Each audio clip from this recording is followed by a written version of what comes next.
Pairs of lines and angles. We're going to be looking at two things in this video. The very first part is just these four terms that we have here, being able to identify those types of lines. The second thing that we're going to be doing is focusing our attention on parallel lines and when we have another line called the transversal crossing through them. A couple of these I would assume that you are already familiar with. Parallel lines are going to be coplanar lines that will never intersect. Okay, so you could have two or more lines here. They're all going to sit in the same plane. That means that they'd be on a flat surface. The way that they extend, they will never intersect each other. Examples of that would be like train tracks, a couple of lines that should never end up really crossing each other. Perpendicular lines are going to be lines that do intersect, so we'll be looking at two at a time here. They would be two lines that intersect to form a right angle. Okay, and again, these will also be coplanar. We don't actually have to state that in the definition because they will just end up being coplanar. All right, the others that you might not be familiar with here are skew lines and coincident lines.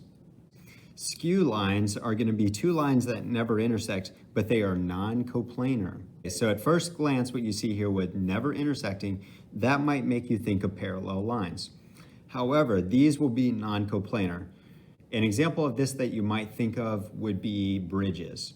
Okay, you have a couple of bridges like roads that are crossing over each other. They don't make contact because there's space vertically between them. Coincident lines are going to be lines that are technically the same line. They occupy the same space. Other words, they are the same line. Example one, we're going to identify examples of lines in this picture that fit the definitions we were just talking about.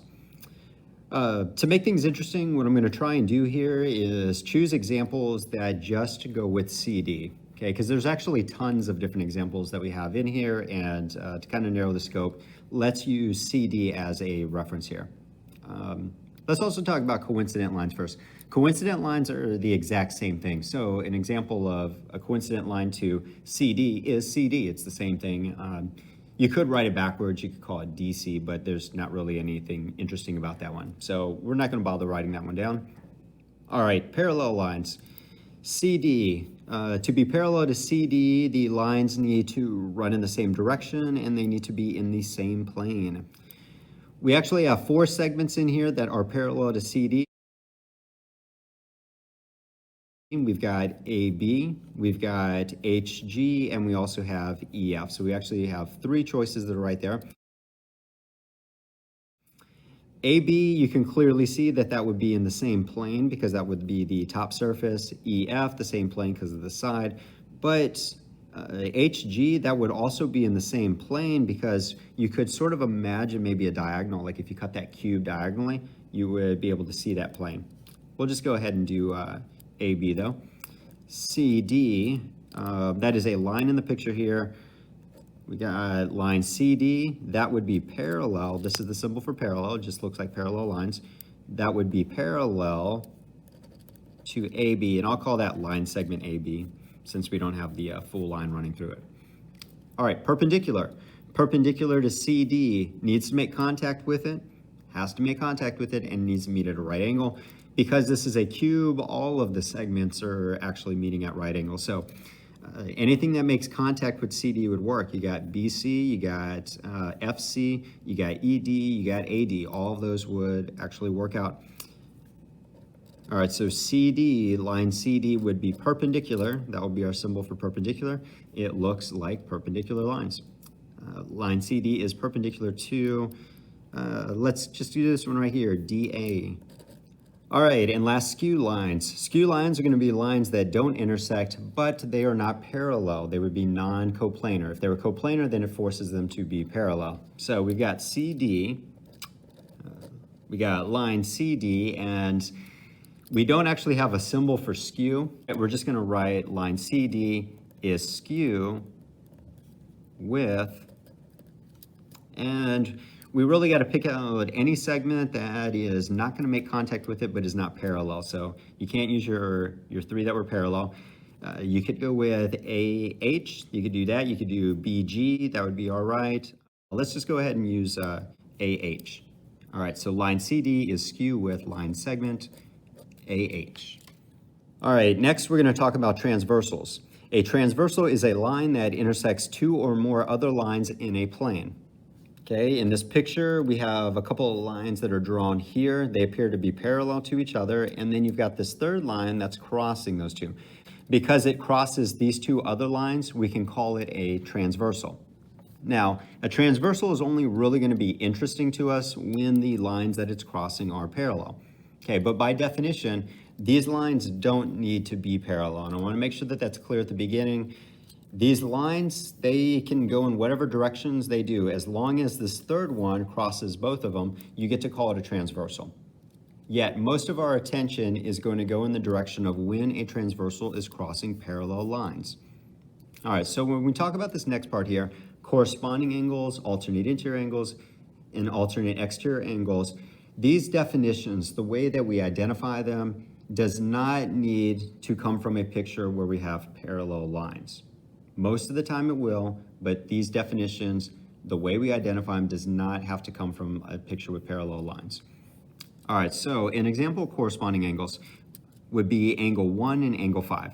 What makes angles corresponding is their location.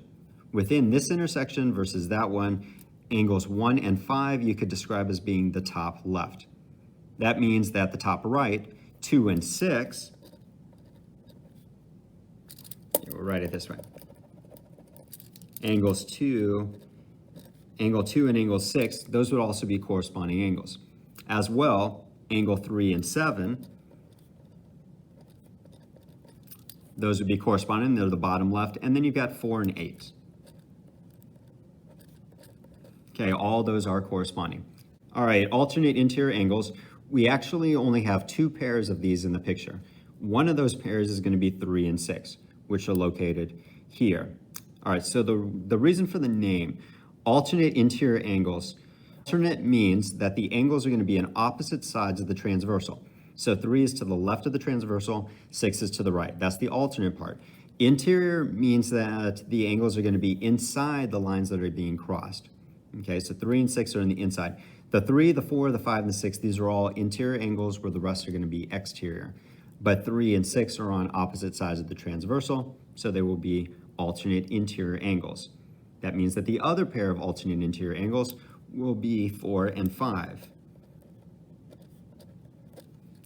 And alternate exterior angles, pretty much the same idea as what we got going on here, except that they are going to be outside the lines that we have. So we're looking at 1, 2, 7, and 8. 2 and 7 would be an example. They are on different sides of the transversal, but also outside the other lines. So angles 1 and 8 would be the other example of alternate exterior angles. As mentioned before, the transversals are going to be interesting when they are crossing parallel lines. And that's the picture that I had here. These lines are parallel to each other, and I got that transversal. Okay, what I want to do is inductively investigate the comparison of corresponding angles, alternate interior angles, and also alternate exterior angles. So what I'm going to do is take a piece of patty paper, also called tracing paper, and I'm going to trace the top intersection here.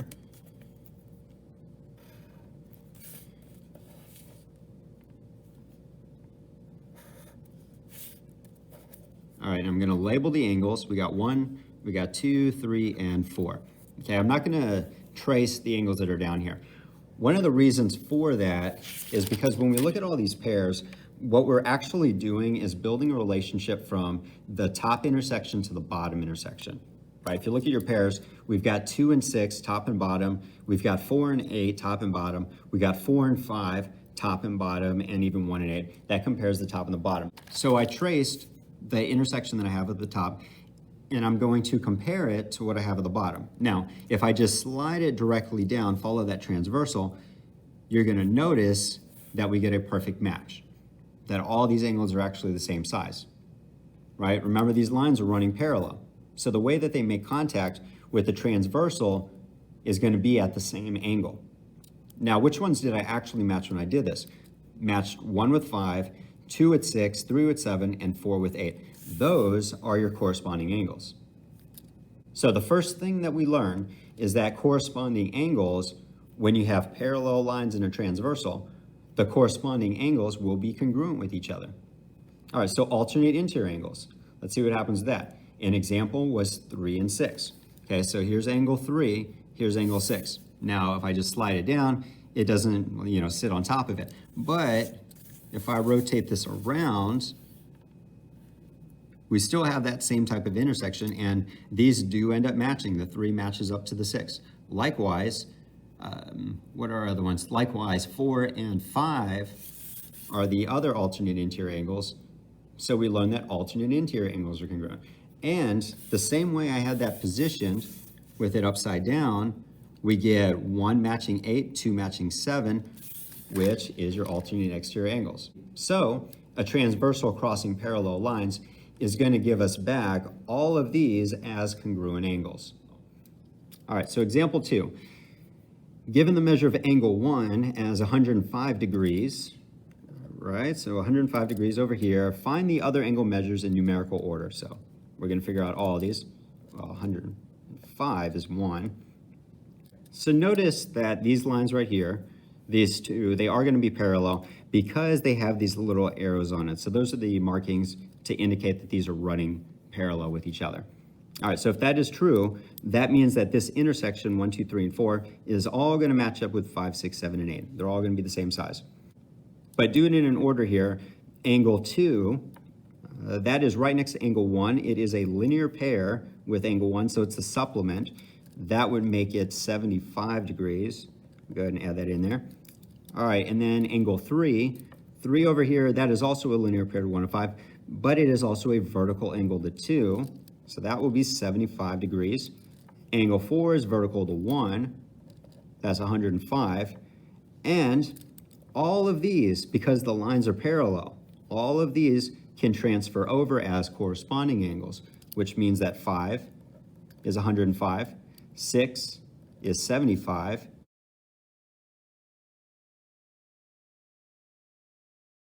7 is 105, and 8 is 75. And of course, we only have 2 angle measurements, right? You've got the supplements, and then those supplements match up as vertical angles, and all of that just transfers over to the other intersection. Example 3, we're going to refer to the same figure that we have above here. If the measure of angle 3 is 68 degrees, okay, so that would be one of our acute angles here. If that is 68 degrees, and the measure of angle 8, which is one of our obtuse, if that is equal to 2x plus 4, what is the value of x?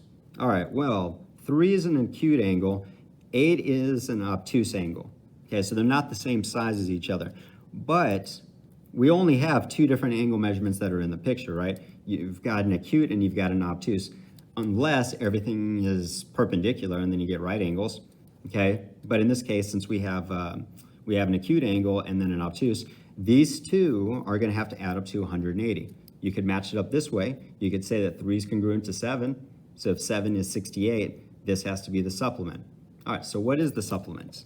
We take 180, subtract 68, and that will leave us with 112. Leaves you with 112. So we can take the expression 2x plus 4, just set that equal to 112. Go ahead and solve. We're going to subtract 4, get 108 is equal to 2x. Divide that by 2, and x is equal to 54. Later, blah.